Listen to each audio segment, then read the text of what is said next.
Why you do this? Understand yourself.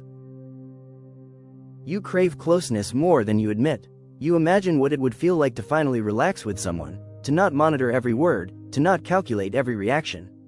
And when that possibility appears, something inside you tightens instead of softens. The closer they get, the louder your body becomes. Your chest feels restricted, your thoughts speed up, you start looking for exits without meaning to. You tell yourself you just need space. You say you are independent. You say you move slow. But the truth is more uncomfortable than that. You do not run from connection because you hate intimacy. You run because your system associates closeness with danger. And your body reacts long before your mind understands why. It usually starts subtly. Someone shows real interest. They ask deeper questions. They remember small details about you. Instead of feeling safe, you feel exposed. Instead of feeling chosen, you feel trapped. And you cannot explain why something good suddenly feels overwhelming. Part of you wants to lean in. Another part of you wants to disappear. You might delay replying. You might suddenly feel irritated by things that never bothered you before. You might focus on their flaws just to calm your own nervous system. The confusion is exhausting because you genuinely like them, but your body is preparing for something your mind has not yet named. When someone gets emotionally close, your attachment system activates. That system was shaped long before this person entered your life. It learned what closeness meant by observing how love was given, withdrawn, or controlled. If closeness once came with unpredictability, your body memorized that pattern. If vulnerability once led to shame or abandonment, your system recorded it as risk. So now, intimacy does not just mean connection. It means potential loss. It means possible engulfment. It means the chance of being seen and then rejected. Your reaction is not random. It is protective. It is your nervous system trying to prevent a familiar wound from happening again. The trigger is rarely dramatic. It can be a soft, "I miss you." It can be someone wanting to spend more time together. It can be a moment where you realize they are starting to matter to you. That realization alone can spike anxiety in your chest, because attachment means influence. The moment someone matters, they gain the power to hurt you. That is not a conscious thought. It is a body-level calculation. Your system equates emotional dependency with vulnerability. And vulnerability, in your history, was not always safe.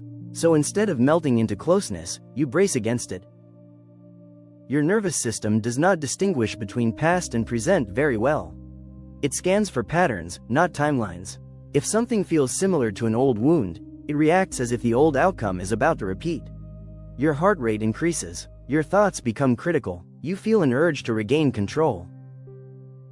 Distance becomes the fastest way to regulate yourself. Pulling back lowers the intensity. Creating space gives your body relief. So you convince yourself that the relationship is wrong. Not because it is unsafe, but because your body feels unsafe being that open. When closeness increases, so does uncertainty. You cannot fully predict another person. You cannot control how long they will stay. For a nervous system that equates unpredictability with danger, this is overwhelming. Intimacy requires surrender, and surrender feels like loss of control. So your mind steps in with logic. You analyze compatibility. You question timing. You highlight differences. All of it sounds rational on the surface. But underneath the reasoning is a simpler truth. You are trying to reduce emotional exposure before it reduces you. The other person often feels confused. One week you are warm and engaged. The next week you are distant and hard to reach. They might think they did something wrong. They might try harder. They might pull away in response. And the cycle begins. Their behavior is not actually about you. And your reaction is not actually about them. Two nervous systems are reacting to perceived safety and threat in real time. They respond to your distance with anxiety. You respond to their anxiety with more distance. Neither of you initially understands what is happening beneath the surface. Here's why you react the way you do. Closeness activates stored memories of losing yourself, being overwhelmed, or being left. Even if you cannot recall specific events, your body remembers the emotional tone. So when someone moves closer, your system prepares for impact.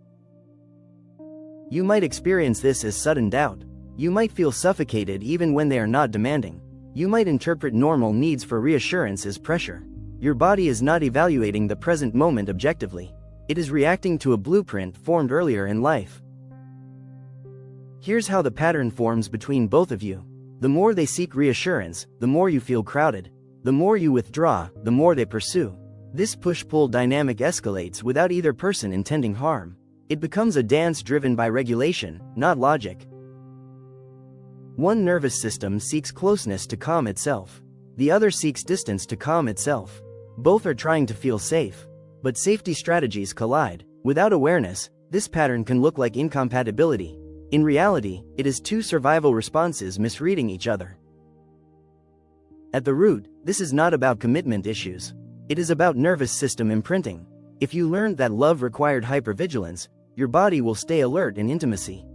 If you learned that closeness led to losing autonomy, you will guard your independence fiercely. These adaptations once protected you. Running is not fear of connection. It is fear of repeating what hurt you. Your system believes distance equals safety. It believes self-reliance prevents collapse.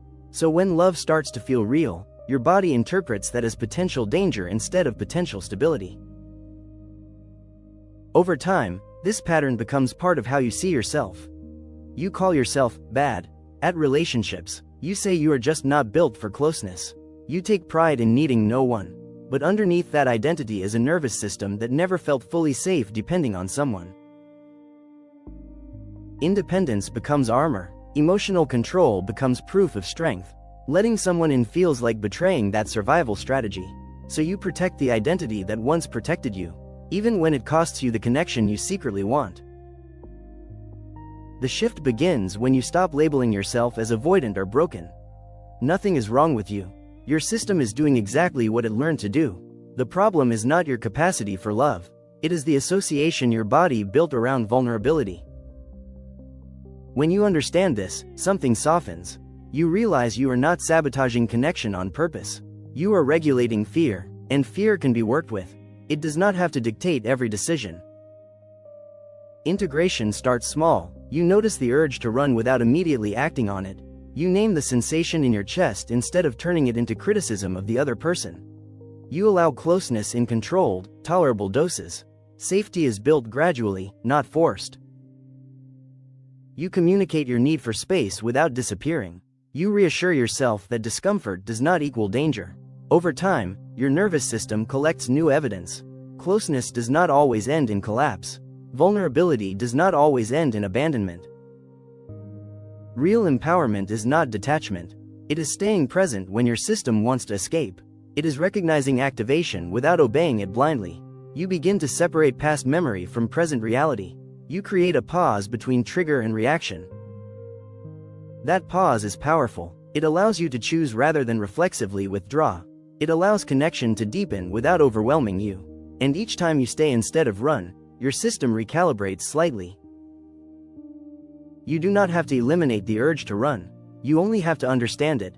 The impulse itself is not the enemy. It is information. It tells you where old wounds still live in your body. When you meet that impulse with curiosity instead of shame, its intensity decreases. Your nervous system no longer has to scream to be heard. It starts trusting that you can handle closeness consciously. And that trust changes everything. The work is not forcing yourself to stay. The work is teaching your system that staying can be safe. That love does not automatically mean loss.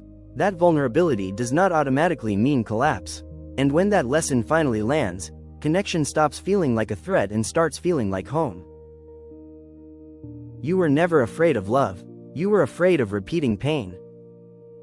What are you still protecting?